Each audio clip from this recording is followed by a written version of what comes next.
1 in 3 Democrats identify as Democratic Socialists, a shocking new poll reveals. A new CNN poll has just revealed a truly surprising statistic about the Democratic Party. Roughly one-third of all Democrats and Democratic-leaning adults now identify as Democratic Socialists. This isn't just a fringe idea anymore.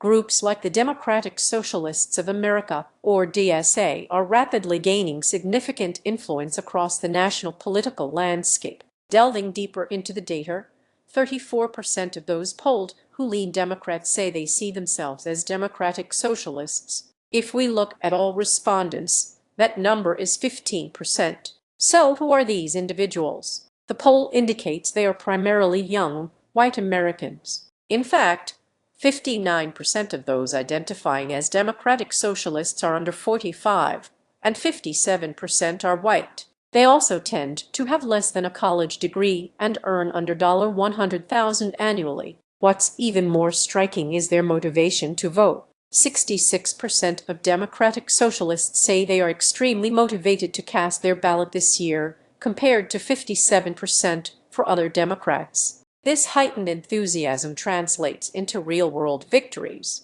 Over the past year, Democratic Socialists have celebrated significant wins at the ballot box. New York City, for example, elected DSA-backed socialist Zohran Mamdani as mayor, and Seattle voters chose self-identified socialist Democrat Katie Wilson for their city's top office. At the federal level, DSA-backed candidates have also recently secured Democratic primaries for Congress in states like New York, Pennsylvania, and Colorado. This rising influence is fueling considerable concern due to the DSA's platform, which calls for radical transformations to America's governance system. Mike Moraneller, a spokesman for the National Republican Congressional Committee, voiced these concerns, stating that Americans have every reason to be troubled when a powerful force within the Democrat Party advocates for abolishing ICE, defunding the police, getting rid of prisons, granting mass amnesty to undocumented immigrants, eliminating the Senate,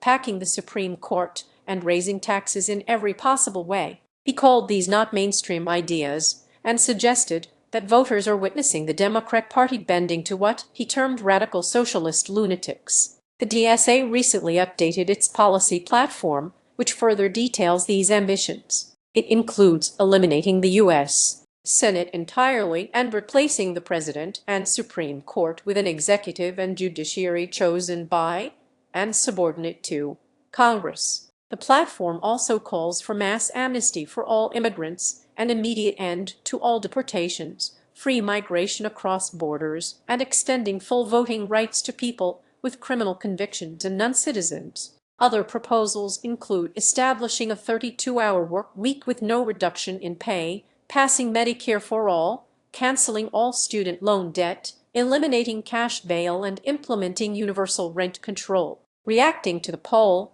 Republican National Committee spokesperson Natalie Baldessar warned that the left's embrace of these toxic policies and candidates will negatively impact them in key races this November. She added that while socialism may be taking over the Democrat Party, the majority of Americans are nowhere near adopting this extreme ideology, overwhelmingly rejecting the Democrats' radical socialist agenda.